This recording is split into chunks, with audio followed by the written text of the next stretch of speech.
Novembre 1917. En pleine guerre mondiale, la diplomatie britannique crée la surprise. Arthur James Balfour, le ministre anglais des Affaires étrangères, annonce « Le gouvernement de Sa Majesté envisage favorablement l'établissement en Palestine d'un foyer national pour le peuple juif. » Cette déclaration est un véritable coup de théâtre qui provoque la consternation chez les Arabes de Palestine. Ils sont 700 000 et les Juifs moins de 70 000. Ils représentent donc plus de 90% de la population de la Terre Sainte, mais à aucun moment leur avis n'a été sollicité.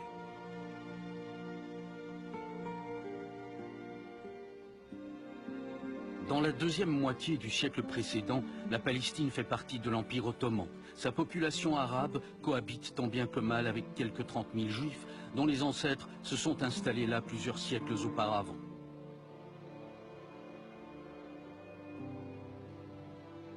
Au début des années 1880, fuyant la Russie où ils sont les victimes de violentes persécutions antisémites, des Juifs commencent à émigrer en Palestine, la terre promise de la Bible. Ces premiers immigrants sont accueillis sans hostilité par la population locale. Grâce à l'appui financier d'institutions juives occidentales, ils font appel à la main-d'œuvre arabe pour fonder des villages. Toutefois, en 1891 déjà, un écrivain juif, Ahad Ha'am, retour de Palestine, lance une mise en garde prophétique. Nous avons l'habitude de penser que les Arabes ne comprennent pas ce qui se passe autour d'eux. C'est une grave erreur. Si jamais nous nous développons au point de les repousser, ne fût-ce qu'un petit peu, ils ne céderont pas facilement la place. Et de fait, les choses vont commencer à se compliquer avec la deuxième vague d'immigration dans les premières années du XXe siècle. Les nouveaux venus sont porteurs d'une mission, construire un État juif. Cet objectif est celui que s'est donné le mouvement sioniste qui vient de se constituer en Europe. L'un des slogans fondateurs du sionisme proclame « Une terre sans peuple pour un peuple sans terre ». Le drame du Proche-Orient est inscrit pour une bonne part dans ce slogan. Car, de toute évidence, la Palestine n'est pas une terre sans peuple. Alors les pionniers de la Renaissance nationale juive feront comme si. Pour construire les villes nouvelles comme Tel Aviv et mettre en valeur la terre, les entreprises juives se plient bon gré mal gré à la consigne de ne pas engager d'Arabes.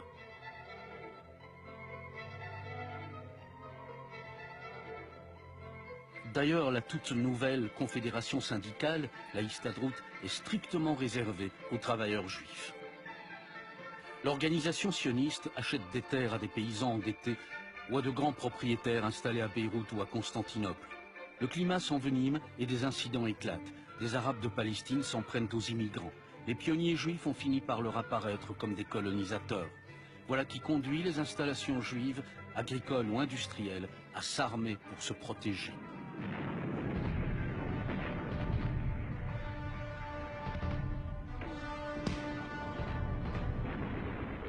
En 1914, l'Europe bascule dans la guerre, entraînant le Moyen-Orient dans son sillage. En 1915, par l'intermédiaire du colonel Lawrence d'Arabie, lorsqu'il entre dans l'histoire, les Anglais s'engagent à faire monter Hussein, le shérif de la Mecque, sur le trône d'un grand royaume arabe comprenant la Palestine. En contrepartie, les Arabes se révolteront contre les Turcs, alliés de l'Allemagne. À peine un an plus tard, cet engagement est renié, dans le plus grand secret, il est vrai, lorsque Londres et Paris s'entendent pour se partager le Proche-Orient en zone d'influence. L'accord donne aux Anglais la tutelle de la Palestine. Le général Allenby fait son entrée à Jérusalem en décembre 1917. Un mois plus tôt, la déclaration Balfour promettait donc d'établir en Palestine ce que les Anglais appellent un foyer national juif, une promesse tout à fait incompatible avec celle qui avait été faite aux Arabes 2 ans plus tôt. Dans la région, les Britanniques entendent diviser pour régner en utilisant le mouvement sioniste.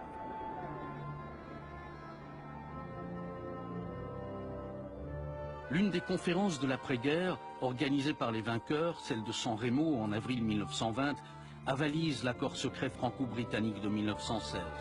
La Palestine et l'Irak reviennent au Royaume-Uni, la Syrie et le Liban à la France.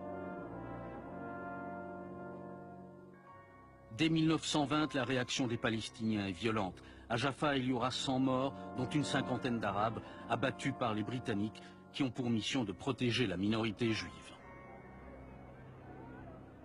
Mais ces affrontements judéo-arabes ne vont pas empêcher la Société des Nations d'officialiser en juillet 1922 la tutelle anglaise sur la Palestine, avec référence explicite à la déclaration Balfour. Pour tenter de limiter les dégâts, Londres fait de Faisal, fils de l'émir Hussein, le roi d'Irak, et de son frère Abdallah, l'émir de Transjordanie, tous deux restant évidemment dans l'orbite de l'Angleterre. La grande Palestine historique a vécu, dorénavant le Jourdain constituera la frontière orientale du pays. Mais pour les masses arabes, le compte n'y est pas. Le climat continue de s'envenimer.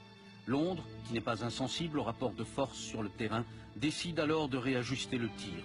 Winston Churchill, ministre des colonies, est envoyé sur place. Écoutez bien la subtilité du propos qu'il tient à Jérusalem. La déclaration Balfour ne dit pas que la Palestine pourra être transformée en foyer national juif. Elle dit qu'un foyer national juif pourra être fondé en Palestine. C'est que la loi du nombre joue toujours en faveur des Arabes. Les sionistes ont en tout cas compris le message. Leur but est d'arriver à créer une majorité juive en Palestine. Cela implique que l'immigration juive en Palestine doit absolument s'accroître. Car jusqu'ici, pour les millions de juifs qui ont quitté l'Europe de l'Est, en fait 3 millions depuis 1880, seule une infime minorité a pris le chemin de la Palestine. Pour l'écrasante majorité, la terre promise, c'est l'Amérique.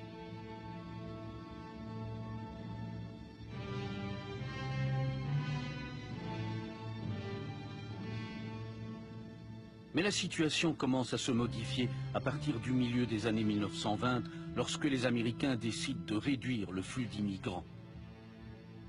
Voilà qui n'est pas fait pour diminuer la colère palestinienne. Une colère attisée par le moufti de Jérusalem, Hajj Amin al-Husseini, un chef musulman qui ne cachera pas, plus tard, ses sympathies pour Hitler. Il n'est sans doute pas étranger au déclenchement des émeutes qui éclatent d'abord à Jérusalem en août 1929 et qui s'étendent à l'ensemble de la Palestine. Ce sera la première grande révolte arabe, elle va durer toute une semaine.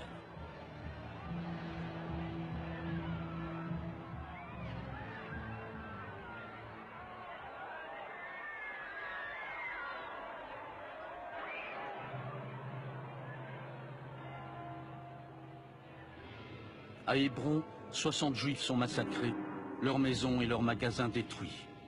Au total, 133 juifs sont tués. Les 67 Arabes perdent la vie, abattus par les forces de sécurité britanniques. L'immigration juive en Palestine va néanmoins s'accroître en raison de la montée du nazisme en Allemagne. Et le mouvement s'accélérera après l'accession au pouvoir d'Hitler. L'arrivée des Juifs allemands va jouer un rôle important dans la transformation de la Palestine. Parmi les nouveaux venus, nombreux sont les Herr Doctor bardés de diplômes qui enrichiront la communauté juive de leur savoir-faire scientifique. Les technologies les plus récentes vont s'implanter. La disproportion entre les niveaux de vie des Juifs et des Arabes ne fait que s'accentuer. D'un côté, des villes ou des colonies florissantes, et de l'autre, des conditions sociales et économiques qui empirent. Les deux communautés vivent dans des univers de plus en plus éloignés. L'arrivée de nouveaux immigrants juifs ne fait qu'amplifier la rancœur arabe. C'est dans ce contexte que prend place en 1936 la plus grande grève de l'histoire de la Palestine. Elle va durer 6 mois et elle est considérée comme l'événement fondateur du mouvement national palestinien. Son objectif, l'arrêt complet de l'immigration juive et la fin de l'achat de terres arabes. La grève s'accompagne d'actes de sabotage et de terrorisme, émanant tant d'éléments arabes que de groupes extrémistes juifs. Les Britanniques réagissent vigoureusement, multipliant arrestations, amendes collectives et dynamitage de maisons. Lorsque les risques d'une nouvelle guerre mondiale se précisent, Londres change carrément son fusil d'épaule. Il faut, étant donné l'importance stratégique du Moyen-Orient, éviter à tout prix que les Arabes ne s'allient à l'Allemagne nazie. Un livre blanc britannique, publié en mai 1939, remet en cause le soutien apporté au sionisme. Il prévoit la limitation de l'immigration juive à 75 000 personnes pour les 5 ans à venir et aussi la limitation de l'achat de terres par des juifs. L'organisation sioniste mondiale crie au scandale. Les portes de la Palestine vont se refermer alors que le judaïsme européen est probablement à la veille d'une catastrophe sans précédent. Contre les groupes extrémistes juifs qui ont déclaré l'Angleterre ennemi numéro 1, Ben Gurion, chef de l'exécutif des Juifs de Palestine, prêche le réalisme. Il faut faire la guerre aux côtés de la Grande-Bretagne tout en combattant le livre blanc. Priorité des priorités, assurer l'immigration en Palestine des Juifs qui échappent à la terreur nazie. Pendant la guerre, 50 000 Juifs entreront légalement en Palestine, tandis que 12 000 s'y introduiront clandestinement.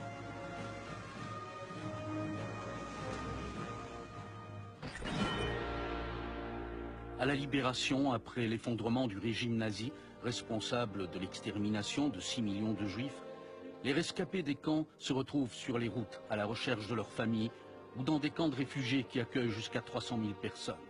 La majorité des survivants veulent quitter l'Europe. Mais les États-Unis ont maintenu leur quota d'immigration. Les Britanniques, quant à eux, empêchent toujours l'entrée en Palestine de nouveaux immigrants juifs.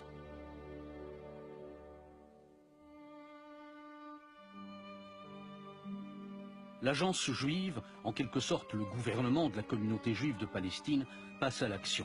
Son armée clandestine, la Haganah, est chargée de mettre sur pied, par tous les moyens, la plupart du temps illégaux, l'exode vers la Palestine des Juifs européens qui le souhaitent.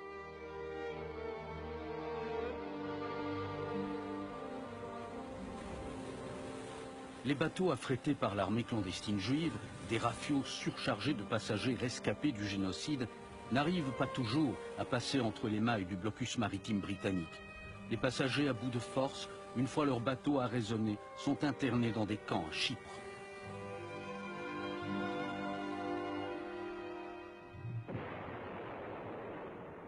Pendant ce temps, en Palestine, la population juive donne du fil à retordre aux forces britanniques. La majorité de ses représentants politiques réclament un État juif sur l'ensemble du pays.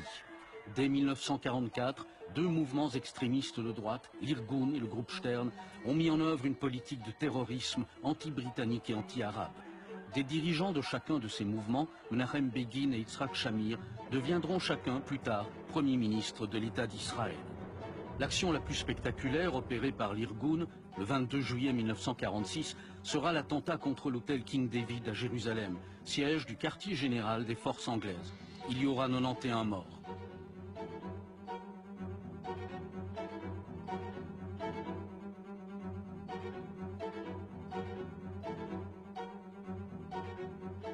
Loin de plier, les Anglais durcissent la répression et Londres envoie des troupes en renfort en Palestine. Mais cette politique répressive finit par renforcer la cause du sionisme auprès des deux grandes puissances mondiales.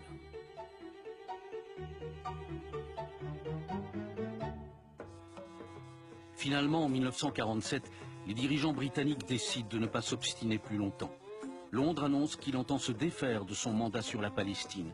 Il transmet le dossier brûlant aux Nations Unies, lesquelles ne tardent pas à envoyer sur place une commission d'enquête chargée de proposer à son retour une solution au conflit. C'est sous les yeux des membres de cette commission que va se jouer le drame de l'Exodus, qui va miner définitivement le crédit du Royaume-Uni dans l'opinion occidentale, surtout américaine. C'est en effet un épisode particulièrement douloureux que celui de l'Exodus et de ses 4500 passagers. Rescapés des camps nazis, tous croupissaient en Allemagne dans les baraquements d'autres camps, ceux destinés aux personnes dites déplacées. Le vieux bateau, surchargé comme la plupart de ceux qui servent à l'immigration clandestine, arrive en vue des côtes palestiniennes le 18 juillet 1947.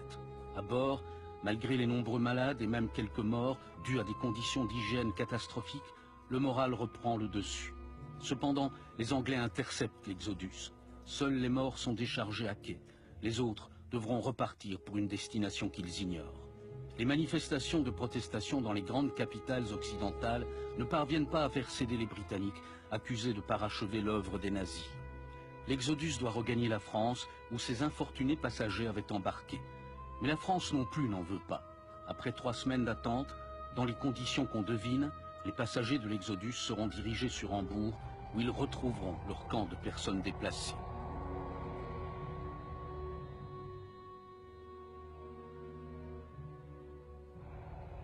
La commission spéciale de l'ONU sur la question palestinienne remet ses conclusions en novembre 1947.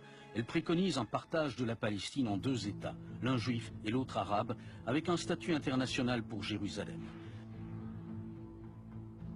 Si les Juifs acceptent le plan de partage, les Arabes le rejettent, ulcérés du fait que leur avis n'a pas été pris en compte.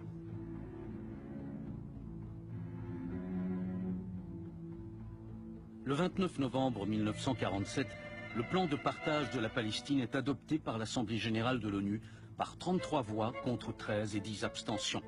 La plupart des pays occidentaux, dont la Belgique, ainsi que presque tous les pays du bloc soviétique, ont voté en faveur du plan.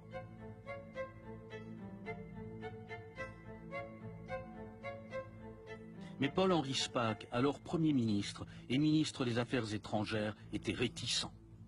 Je suis convaincu que la création d'un État juif avec une immigration non limitée de juifs présente pour le monde arabe un danger. Il est certain que le jour où cette Palestine juive sera surpeuplée, une tendance se manifestera, celle de déborder dans la Palestine arabe. En Palestine, dans la population juive, c'est le délire après le vote des Nations Unies, même si l'extrême droite s'oppose à toute partition. Mais Ben Gourion, qui l'accepte, est convaincu qu'une guerre est inévitable et qu'à cette occasion, l'État juif pourra s'agrandir. Il apparaît très vite que l'ONU n'est pas en mesure de faire appliquer ses décisions. On va donc assister à des affrontements, car chacun veut en effet s'assurer le maximum de territoire avant la date prévue pour la naissance des deux États palestiniens, le 15 mai 1948. C'est une guerre de guérilla qui s'engage. L'armement du côté juif est nettement insuffisant. Quant au groupe arabe, il bénéficie épisodiquement de la participation de la fameuse Légion arabe de Transjordanie, entraînée par les Britanniques.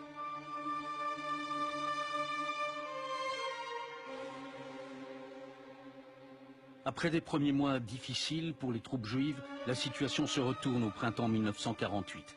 Des livraisons d'armes tchécoslovaques permettent à la Haganah de passer à l'offensive. Mais les groupes terroristes juifs ont des méthodes bien à eux pour parvenir à une domination juive sur l'ensemble de la Palestine. Le 9 avril, l'Irgun massacre les 254 habitants, hommes, vieillards, femmes et enfants, du village arabe de Deir Yassin, proche de Jérusalem.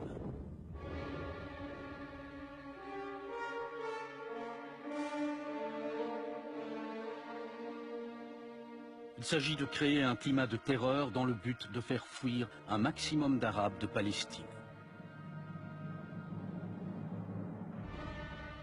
Le 14 mai, un jour avant la date prévue, les Britanniques quittent le pays. L'après-midi même, David Ben Gourion transforme l'exécutif juif de Palestine en gouvernement d'un nouvel État, Israël, dont il devient Premier ministre. La déclaration d'indépendance appelle les Juifs du monde entier à venir s'installer en Israël. Elle passe sous silence le plan de partage de l'ONU et n'évoque pas non plus les frontières du nouvel État. En fait, Israël contrôle déjà une partie des territoires qui devaient revenir aux Arabes et 300 000 réfugiés palestiniens ont abandonné le pays.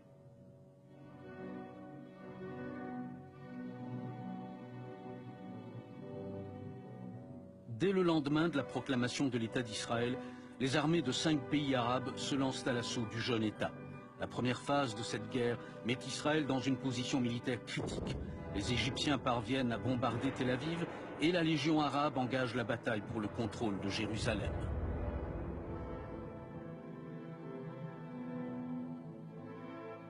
En juin, après une trêve négociée par le médiateur suédois des Nations Unies, le comte Bernadotte, qui sera assassiné par le groupe Stern, l'armée israélienne, qui s'appelle désormais Tsahal, reprend le dessus.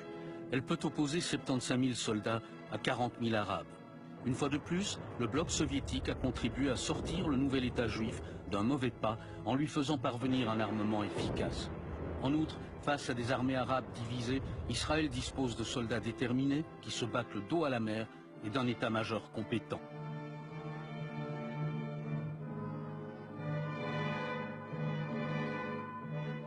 Au terme de sa guerre d'indépendance, Israël contrôle 77% de la Palestine.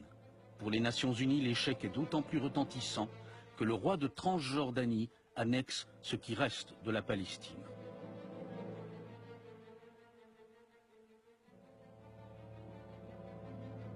Au bout du compte, le grand perdant de cette guerre, qui a en fait commencé un demi-siècle plus tôt, est le peuple arabe de Palestine, devenu à son tour un peuple sans terre. 750 000 Palestiniens ont dû prendre le chemin de l'exil. En dépit d'une recommandation des Nations Unies, ils ne reverront plus, ni eux ni leurs enfants, les maisons qu'ils ont été contraints d'abandonner.